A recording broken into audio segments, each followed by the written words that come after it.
listening to Wake Up and Read the Labels, your guide to eating simple and feeling good. If you want to eat clean and feel your best, guess what? You're in the right place.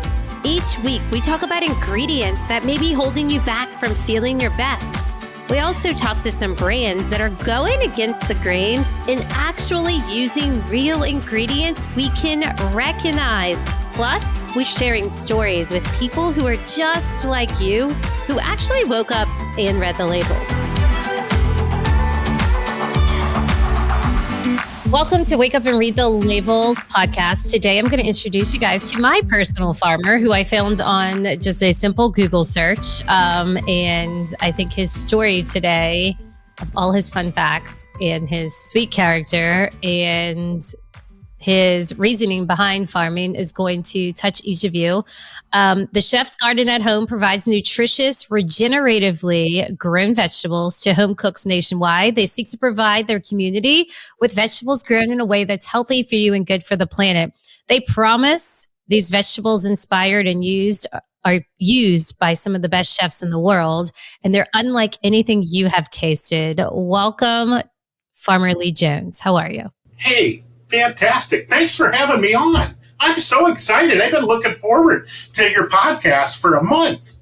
Oh my gosh, so excited. I mean, I was frustrated as a consumer going to the grocery. I'm buying the most organic, trying to buy everything in season. But when I bring it home, I'm like, this doesn't taste like anything. So I got frustrated and I told my husband, I bet there's a place out there that has regenerative and organic and potentially even better, some word I don't even know about, vegetable farm. And I found you and I got it in the mail and I was like, wow, this is the most impressive delivery I've ever had of fresh food in my life. Like nothing was wilted. You could tell the variety of colors, the taste. I mean, my green onions, I haven't tasted a green onion with that much power and taste in years. So what's the secret? It's really about balance. First of all, we're in an amazing microclimate. We're right on Lake Erie. As the glaciers got heavier, and moving towards the lake, they ground the soil very fine. It's some of the richest sandy loam in the world. At one point, there were over 300 vegetable growers in Erie County in Huron, Ohio, and the proper area because of the microclimate. Lake Erie is the shallowest of all the Great Lakes. Consequently, it's the warmest, and it creates this ridge along the lake. This time of year, where normally you would be frozen out by now, it protects us. The water temperature is still 64 degrees. And so it's an amazing microclimate. It was huge in wine grapes even before Napa Valley. But you can have the best soil in the world and still have product that's inferior. You can have great soil and not be growing the products right. It really is about balance.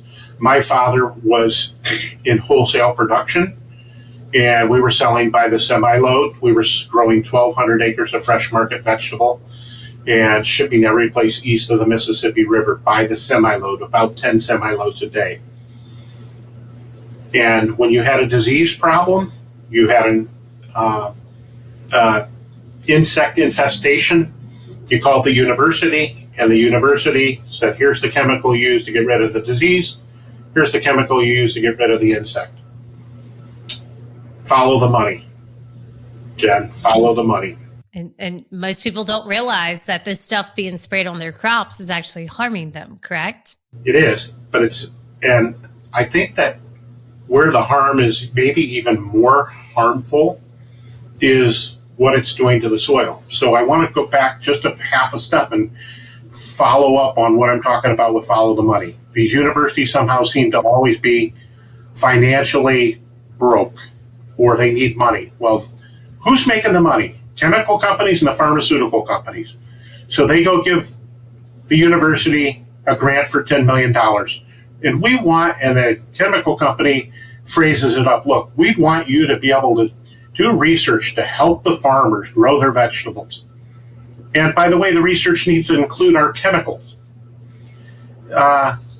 It's always about putting a Band-Aid on the problem. It's much like our Western culture of medicine. You get a strep throat. as an adult, I'm sure all the listeners at some point have gotten a strep throat that's been bad enough. It's like you go get a Z-Pack, or it's amoxicillin or penicillin or viacillin. They've used it so much that they have to keep moving around because the penicillin is no longer effective. But it's always treating the symptom. And am I completely against Western culture medicine? Of course not. But we're constantly treating the symptom rather than looking at the holistic approach to, I've never had a doctor say, look, this is the third time in 3 years you've been in with this strep throat. Why is your body out of balance? What's wrong in your immune system that you're continuing to get this? And saying, let's get you on a balanced diet and vitamin pack or healthy foods so that you're not coming in with this strep throat or something worse. So that's the way we were farming. It never felt quite right to my dad. My dad was old enough that he remembered a time that we weren't using these chemicals. We weren't using these synthetic fertilizers. And what's amazing is in a 100-year period, the nutritional level in vegetables has gone down 50 to 80%, and it continues to go down. Jen, we would have to eat 5 heads of broccoli today to get the same nutritional level of 1 head in 1945. Now, you're young. Dead food. I'm not that young. I'm almost 40. So I wish I was young, but here I am. Well, but my point is, maybe to the listeners, your listeners, if you're 40 years old, or I'm 63, I recognize that 100 years in the big scheme of things is not a very long time period. So for it to go down 50 to 80% in a 100-year period is not sustainable. Now, listeners, you've got this graph in your mind, a 100-year period, 50 to 80% decline, and it's continuing to decline.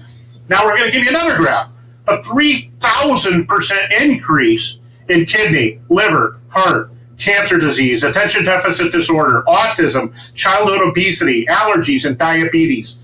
3,000% increase at the same time that the nutritional levels are tanking. 100 years ago, how is it possible, with all the technology, with all the brilliance, with all the AI, with everything that we know today, and our nutritional levels are 50 to 80% lower? You go back 100 years ago, they didn't have all this technology. My dad had a saying that the only thing we're trying to do is get as good as the growers were 100 years ago. And in many cases, that's true. When we, in 1983, and you would remember it from the history books, I remember it pretty vividly, I was 19 years old, interest rates hit 22%. Now we're all in an upheaval here because they're at 7% right now, and it's too high.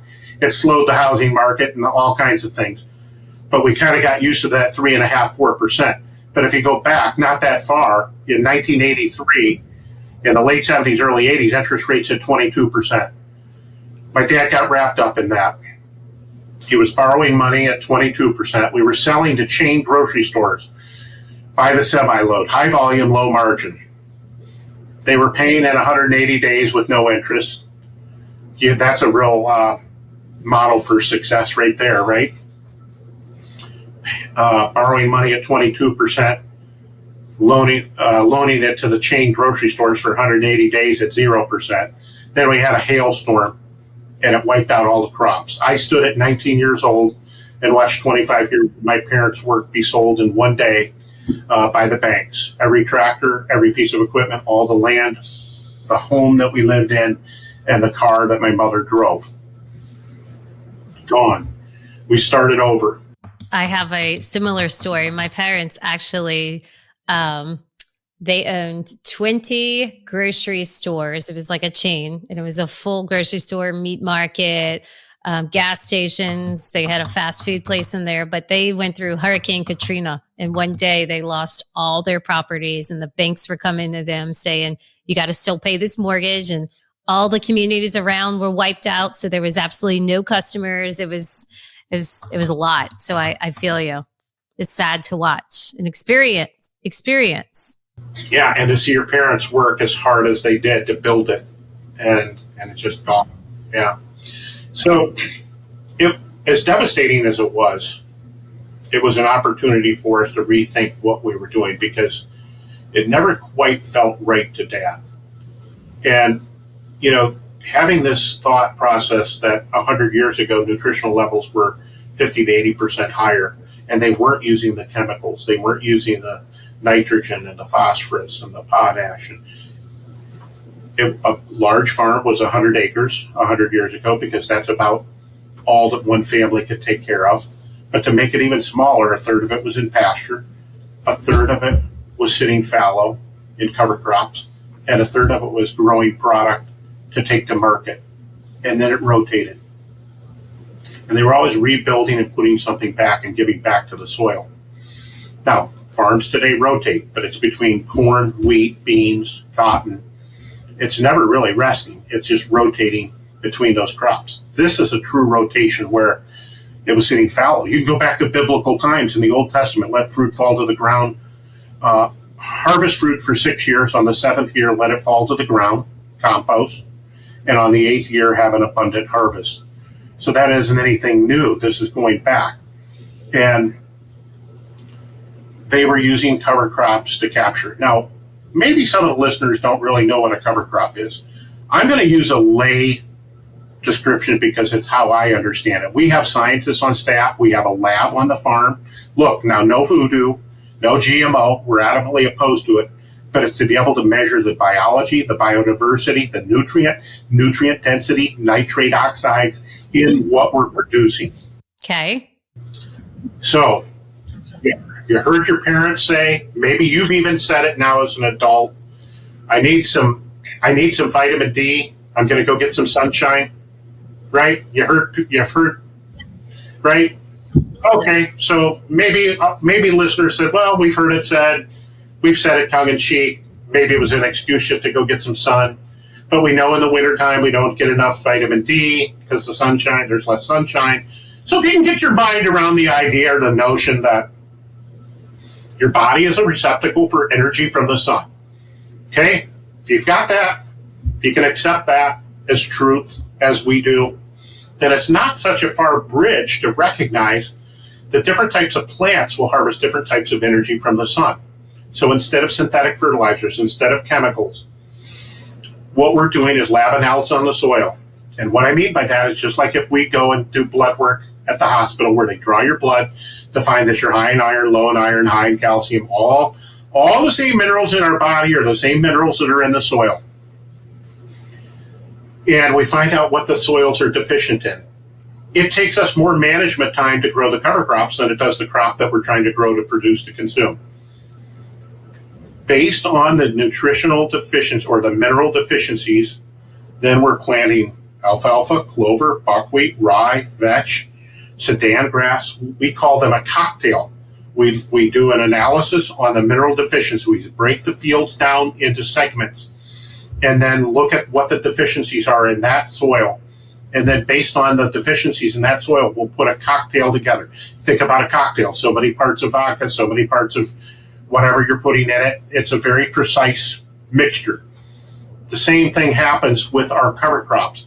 Based on the deficiencies in the minerals, then planting different types of cover crops. We have a 15 species cover crop cocktail that we mix. 2/3, Jen, of our acreage is committed to cover crops. It's an unprecedented commitment to cover crops. Nobody does 2/3. Are you wanting to eat better, but this clean eating thing's just a bit overwhelming? Maybe you just don't know what to cook, or you don't know how to find the clean product swaps at the grocery store. Well, I want to make this simple for you. You can get clean swaps and an anti-inflammatory recipe delivered to your inbox every Saturday by going to thelabelletter.com. Right. So 2/3 of your acreage is committed to growing those little microgreens, essentially, right? Like you've mentioned. Is that right? Am I understanding this correctly? What do you grow? I'm understanding you got to grow the covered crops to use them on the crops to grow the food for us to eat in order to have the right minerals. Yes, but the cover, I'm talking about out in the fields, we may plant buckwheat or clover or alfalfa. It'll come up to full fruition, like the size that you might even bale. I mean, it's full plants, and they're harvesting that energy from the sun. Then you mow it down. We're not plowing because we're finding now that plowing was the absolute wrong thing to do because you're disrupting the biodiversity and the biology in the soil. So we'll mow it, and then we've created planters that now can go through that cover crop and stubble that's mowed. You let that compost in, and then you might even plant another cover crop over it. So they're not really microgreens. You're just planting as seed, and then you're growing them out into full-fledged plants that are harvesting that energy, and you're feeding the biology and the biodiversity. These farms were using Roundup. We were using it. The chemical company said, look, when it hits the ground surface, it dissipates. It's only to use to kill the weeds from the ground up. It's not going to do anything after it hits the ground. It dissipates.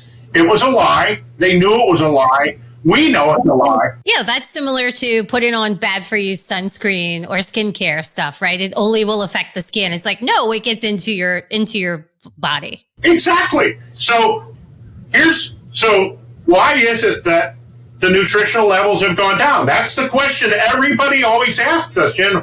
Why is that happening?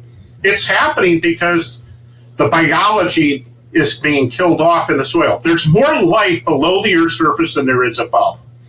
When you're killing that biology, and then the farmers are putting fertilizers, whether it's synthetic fertilizers or whether it's cover crops, if the biology's not there to break it down into a form that the plant recognizes it, it doesn't pick it up.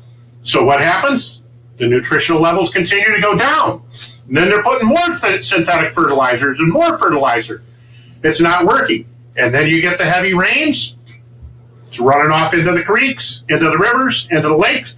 And guess what happens? Lake Erie, I mentioned earlier, the shallowest of all the Great Lakes. In the western basin of Lake Erie, it's even more shallow. What are we doing? The biology's alive in the lake. It's growing beautiful algal bloom because the biology breaks the food down, the fertilizer down at that point, and the algae or the algal bloom is there, and we're growing amazing algal bloom.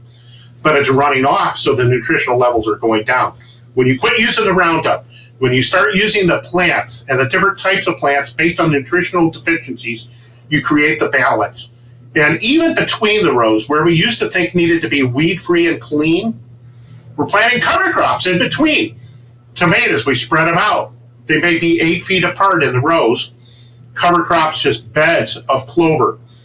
Harvesting that energy, it's feeding the biology. The plants from the tomatoes can pick that energy back up. And you said it before, you can taste the difference. But what's more exciting is we're testing nutrition. We're seeing 150, 200, 300% above the USDA average. Now, USDA average is too low.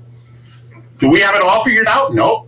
My dad also had another saying, we have to continue to make mistakes at a faster rate than the competition.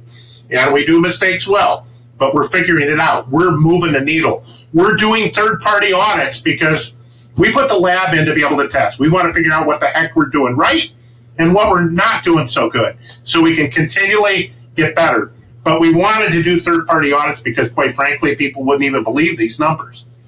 So it's exciting. We're really, really moving on the right track with this stuff. Yes. And so is this scalable? Meaning, can other farmers be doing this as well? Like, what is it going to take to get the other farmers to do this so that more people can have better food? Okay. I'm assuming that the people that are listening are really your hardcore followers and disciples of trying to get the right food. I would highly recommend watch a documentary. We're not in it. I'm not trying to self-promote here. Watch a documentary called Kiss the Ground. I don't know if you've heard of it. I've not, but I love a documentary. And the follow-up to that is called Common Ground. I've watched Kiss the Ground 12 times. One of the main guys in it, Gabe Brown, we just flew out here for a Roots conference we do in the fall. We fly our customers in. We bring speakers in from all over the country. We had Forbes here. We had several journalists here. It's a very small event, about 150 to 200 people. Gabe Brown was one of the main characters in Kiss the Ground. And he nearly lost his farm 4 or 5 years of trying to follow the model the way that it is. And now he uses no chemical. He saved the farm. He's actually going around the country now speaking about his model. And of course, that is the question. He actually tests the soil and the nutritional levels, but also the biology levels in his farm versus the farm right next door. It's dead. And they're still farming chemically. And here he is with this farm that's flourishing. And it's unbelievable. So I would highly recommend watch Kiss the Ground. And then when you get that done, watch Common Ground. It shows that some of it's a little sciencey, some of it's a little dry if you don't like that sort of thing, but it's worth a watch. It really goes from the Dust Bowl and the degradation of the soil and what we've done, not maliciously, not intentionally, through maybe naivety or the best way that we knew how to farm early on, but we've lost a lot of the topsoil through wind erosion and erosion because we didn't have the plant base there to hold it. We'll lose the biology and the biodiversity. Of course, the government had literally millions of tons of nitrogen left after the war. Fortunately, it wasn't used for more bombs. But then they had scientists on staff, and they said, figure out what we're going to do with all this nitrogen. Well, lo and behold, they find out that they can grow the corn faster and produce higher yields and more tons per acre. And agriculture was what drove the economic engine in the United States. We couldn't compete in the automotive business, but the wheat prices are still the same as they were in 1930 for all practical purposes, but we're producing 10 times more volume. So supply and demand dictates everything. The more we're producing, the more we hold the price down. And by growing it this way, we keep producing more and more and more. The farmers aren't making any more money. I don't fault farmers. I fault farmers for being in a model that measures, keep the cost as low as possible, produce as many tons per acre as you can, and you might stay in business. When we lost the farm, it was our chance to rethink it and say, we're done with this. And that was in the 80s. Now, looking back almost, 45 years ago. Best thing that ever happened. So. Well, I applaud you. Thank you. I don't want to just keep talking and talking and talking, but I get excited about this stuff, Jen. I love it. No, please. Every podcast guest that talks, I'm like, yes, we need this. We need this, because people hear me talk all day. But I know my husband helped onboard you for this podcast. And when he walks into the other room and say like, hey, Jen, we're ready. He says, I mentioned to Farmerly that we love that you're organic and we're regenerative. And you immediately came back. We're like, we don't even apply for the organic label, right? You're more than that. Can you kind of expand on that so people may know when they go to your website? Yeah, sure. Of course. If you think about how they measure for organics, it's the elimination of things from the equation. You can't use this, you can't use this, you can't use this. But it doesn't talk about the exclusion it talks about the exclusion of things, but it doesn't talk about what needs to be there. There's a misconception that if it's organically grown, that it's more nutritionally viable. It isn't necessarily true. And of course, because the demand is so great, you see at Whole Foods a lot of organic stuff in there. There was a lot of rustling going on how to be able to call it organic. And they loosened that up to the point where they could produce enough volume to supply the demand. We not only want it to be chemical free, but we want it to be nutritionally viable. We're not interested in succumbing to standards that, quite frankly, don't really get to where we need to go. And that is that we need nutritional food that is chemical free. We actually send the product out also to be tested to see if we have anything on our product untraceable. It comes back untraceable. Here's part of this. Again, you probably don't remember this show. Maybe some of the listeners are old enough to have remembered it, but there used to be a show on Sunday night called Mutual of Omaha's Wild Kingdom. It was an insurance company, and they sponsored a TV show. For us farm kids, we rarely got out of Erie County. It was pretty graphic, but it took us to parts of the world that we'd never seen. It's kind of like National Geographic. It was graphic, and it showed real pictures of real things. And it would show places in Africa or other parts of the world. And show the cougar or the tiger or the lion chasing down its dinner. You ate what you killed. Which gazelle did they kill? The weak one, the old one, or the young one? They went after the easiest prey they could get. It's survival of the fittest. We all learned about it. But what's pretty amazing is that insects operate under the same premise. We have a saying, healthy soil, healthy vegetables, healthy people, healthy environment. That's really the crux of what we're trying to do on our farm. It's what we believe in. It's our life's work.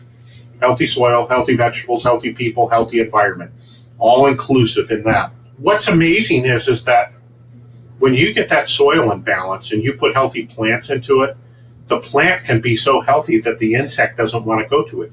It wants to attack a weak plant. It's pretty amazing. So we've even planted fields off a ways from ours and let them be unhealthy and pull insects to them. We're doing an experiment right now that's kind of cool. We've got the aphids love the broccoli and the cauliflowers. And we plant one row of cauliflower, one row of marigolds, one row of cauliflower, one row of marigolds.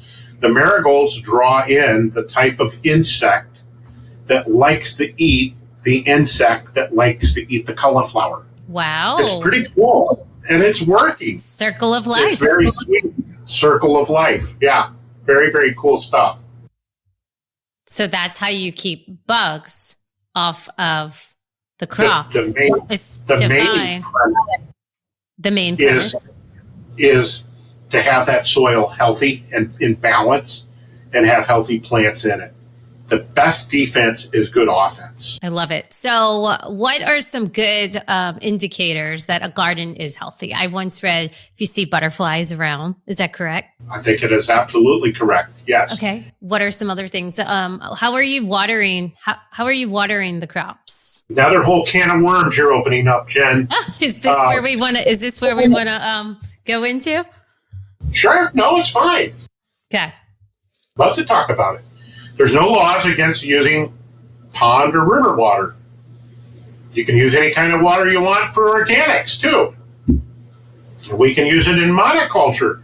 Large farms are using any kind of water they can find. If they can pull from the lake, if they can pull from a pond or a river, there's no laws against it. What about the chemical runoff from all the farms? Nobody's measuring that. We're afraid of using any of those free sources of water. So we buy all the water from rural water, the same water that we're drinking. We include chlorine in the water to make sure that we kill all the bacteria in the water, right? It used to be that I don't know if you know what a cistern is. Probably there's less than 1% of the people that are listening today that know what a cistern is. It's CISTERN. You captured the runoff from your house or your barns, and it went into a dug well that was dug, and then that was the water you used. Or you found a well from underground streams, and you could pump that water up. And that water was great. And then we decided, well, we're ruining the drinking water because of the landfills and everything else, which I think was accurate. Unfortunately, those water supplies are contaminated. So we have to filtrate the water. They have to clean the water before we can drink it. It tastes like chlorine. It tastes like crap. I don't like the water. We don't drink any chlorinated water. We use bottled water in 5-gallon reusable containers that's delivered to the farm. The reality is that we're the most sterile environment in the world, and we're the most vulnerable in the United States because everything is so sterile. The food safety laws, and there's so many immune systems that are compromised that we have to have sterile water or somebody's going to get E. coli. We use this water that's purchased, the same drinking water, it's got all this chlorine in it. The chlorine works, it kills the bacteria in the water, but it doesn't differentiate between the good and the bad. So consequently, we're the most sterile and we're the most vulnerable. And the same thing happens when we use the chlorinated water. It's killing the bacteria in the soil that we're trying to build up. So we actually have to filter the water. We buy it from there because it's clean, but then we filter the water before we put it on the plants and water, because we don't want to put the chlorine in and kill the biology. So it's a pretty crazy, vicious cycle. You know, I heard a story from an older lady one time, and she said her and her sister raised their children in two entirely different ways. The one sister despised dirt. The kids would go out and they'd be playing, and after an hour, hour and a half, they were dirty, and she'd make them come in and they'd take a bath. And this process may happen 4 or 5 times in a day's time. The other sister let the kids go out and play all day. They fed them a quick lunch, and they were back out playing. They came in before supper, and they were filthy from playing all day and dirty. Well, they'd take one bath before dinner, and they'd have dinner and go to bed. Those kids were never sick a day in their lives. The ones that took 4 to 5 baths a day were sick all their lives. And I think that the point is that, again, I'm going to reiterate this. In the United States, we're the most sterile environment in the world, and we're the most vulnerable. You never hear of an E. coli outbreak in Mexico. There's enough E. coli. E. coli isn't something new. It's been here since the beginning of time. It's just that we're more susceptible to it because we continue to get more and more sterile. So we don't mind going into the field and eating a tomato right out of the field, or a pepper, or cutting an arugula leaf or a mizuna leaf and just chunking it down. A little dirt don't hurt, the old saying, or you eat a bushel of dirt in a lifetime. I don't believe we're eating a bushel of dirt in a lifetime anymore. I would get schooled by my brother. We don't call it dirt. We say dirt's what's under your bed, and soil's what you grow vegetables in. I like it. There's a difference, a distinguishing difference. There is. Okay, I know a lot of people are starting to become aware of heavy metals, right? And so they're like, oh, there's heavy metals in this processed food. Now they're realizing there's heavy metals in their drinking water. There's heavy metals in the air. There's also heavy metals naturally occurring in soil, right? In some, say, root vegetables. Can you tell us if you guys are testing for heavy metals, or how do you feel about heavy metals? Or they exist, it's okay? It's a thing. No, I don't think it is okay. And I don't know whether you've seen that commercial. I don't watch much TV. I'm not a doctor. Me neither, but there's a TV commercial. I'm not a doctor, but I had a good night's stay at a Holiday Inn. Is this an older commercial? Yeah. I recall it. The guy comes walking in, but the point is, I'm a farmer. Okay. We're learning everything we can. We believe there's a correlation with the ADD and the heavy metals. It is a thing. We're seeing it really showing up in urban farms where they're trying to take areas that maybe there was a building. Those things need to be tested.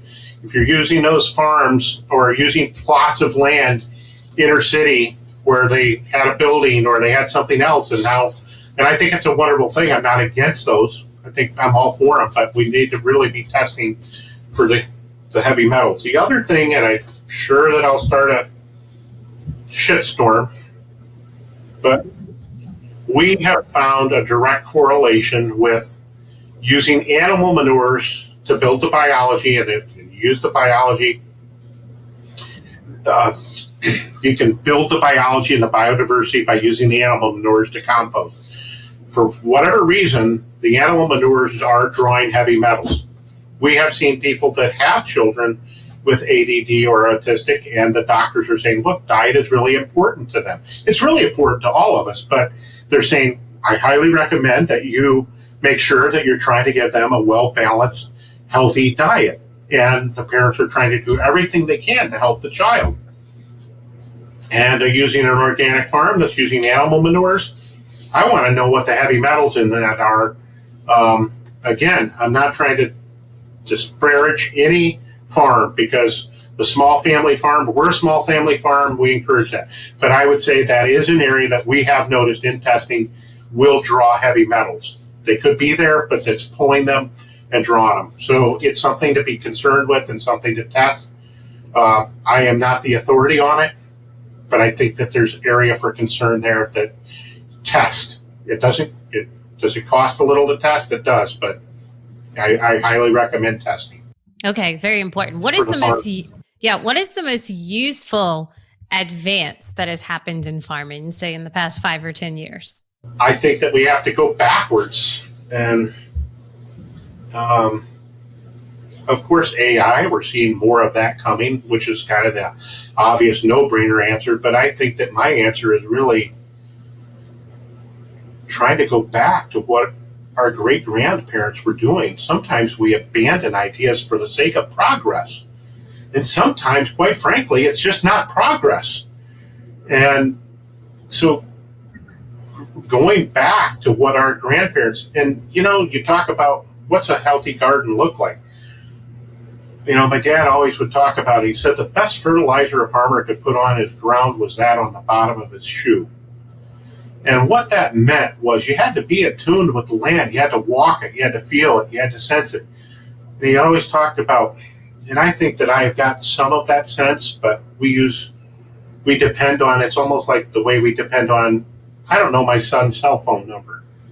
I have to look it up right now. We depend on these tools today where before, now I can tell you phone numbers of my friends from grade school that I still have in my mind. Absolutely. Like what happened to these brain cells, right? But I can't tell you what my son's phone number is because I depend on the darn phone.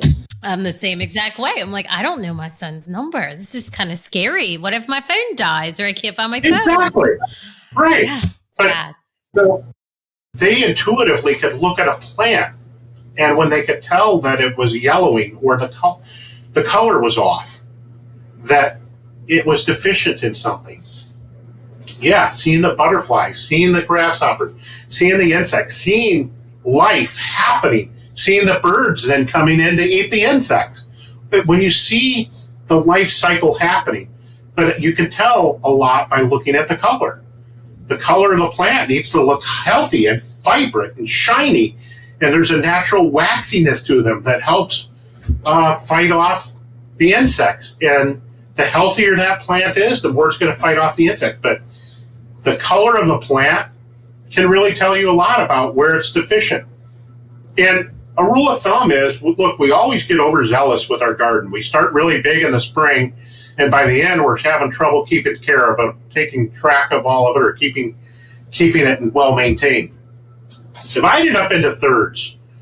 And even though you go ahead and plant a third of it for your early crops, like the things that'll tolerate the cold temperatures, the radishes and the spinach and the leafy greens and things like that.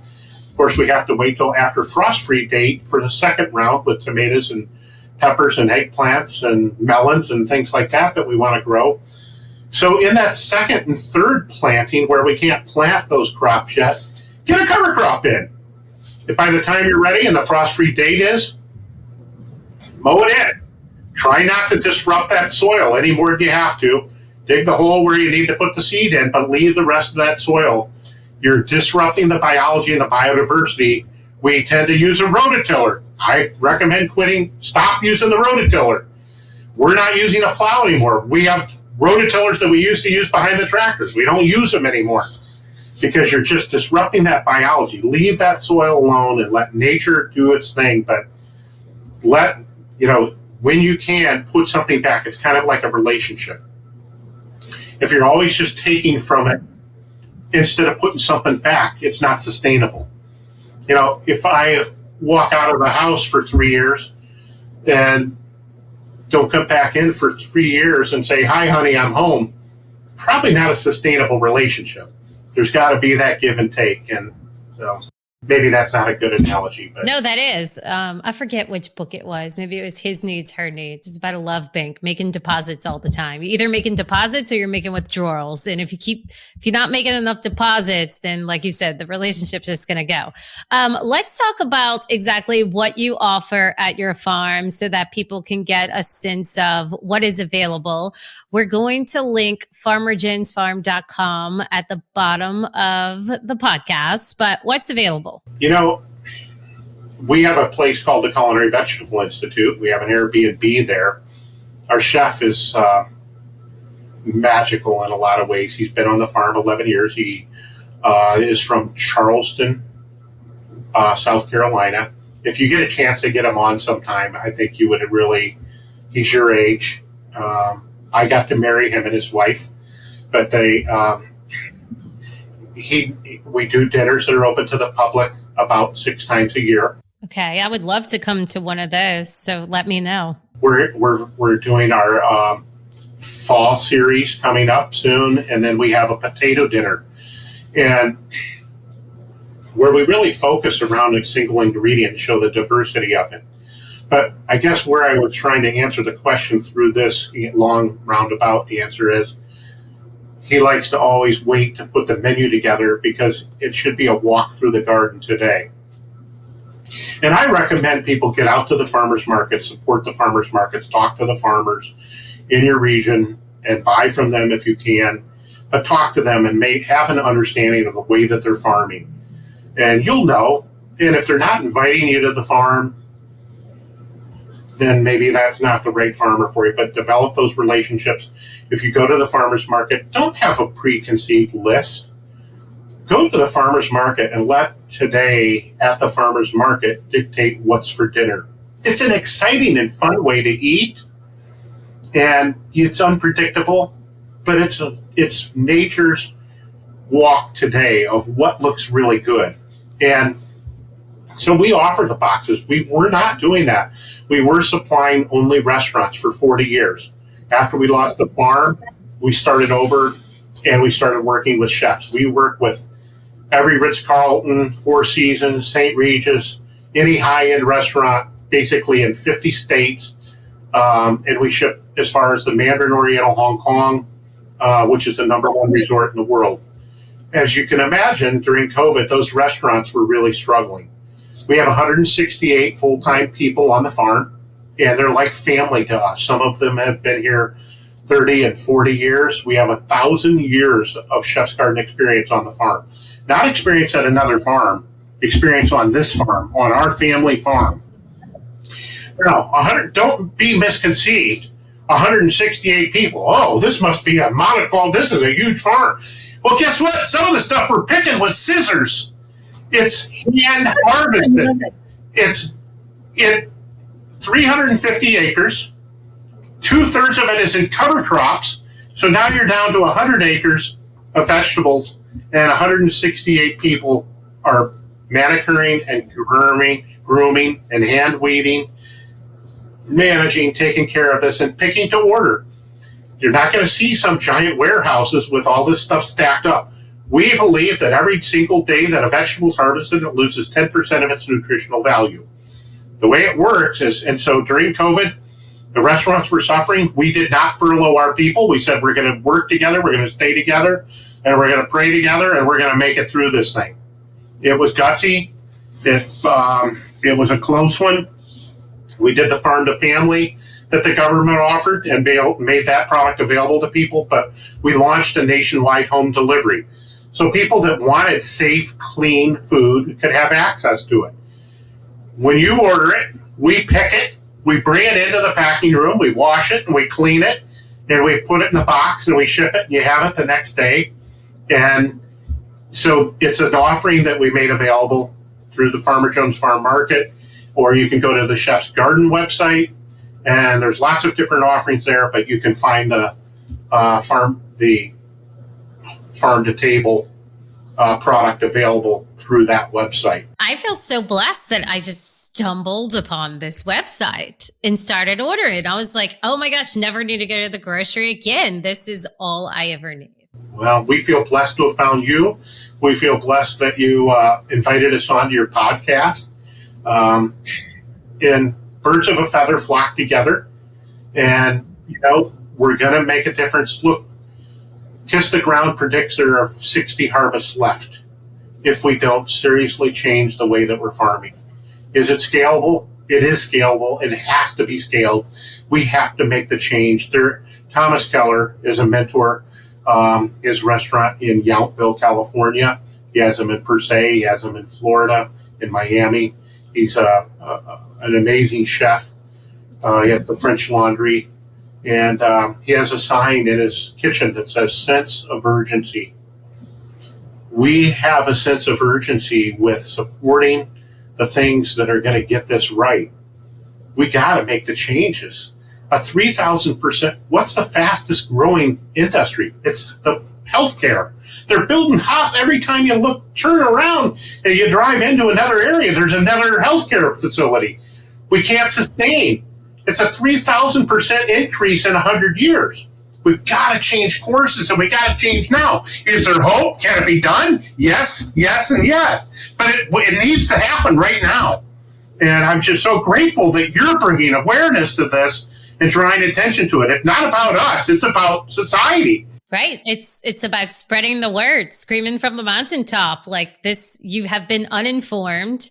And I really do believe that society has done an awful job at teaching people the connection between food and health, right? Most people they don't see it. It's like these parents do not see feeding their kids Doritos and Fritos and Takis all day in these awful gummies that's why their kids run around. That's why their kids starving all day. That's why the kids getting all these colds and sick and infections. And that's why they're having to do ADHD medicine. And I'm like, I can't tell. I mean, I can tell people, but they don't want to hear it from me. They want to hear it from other people. And so I appreciate you coming on and sharing this information with everyone. Everyone go check out Farmer Lee Jones at their website located below. I think it's chefs-garden.com. And then farmerjonesfarm.com. You can also follow them on social media, and you can definitely tell the difference in your vegetables when they show up, and your greens when they show up to your door in this box. It's freaking amazing. We have a saying that there's no such thing as junk food. It's either junk or it's food. I like it. Yeah, use it. So eat the rainbow, guys. Get as much color into your diet as possible. We're grateful to be on, and we hope that you all have a good, healthy lifestyle path moving. And Jen, keep spreading the word. I will. Thank you so much. Thanks for listening to this episode of Wake Up and Read the Labels. If you like this episode, guess what? We want you to share it. We'd love that. Share it with a friend and leave us a review. You can subscribe in Apple Podcasts, Spotify, or really wherever you're listening to your podcast. For more information, visit us at wakeupandreadthelabels.com.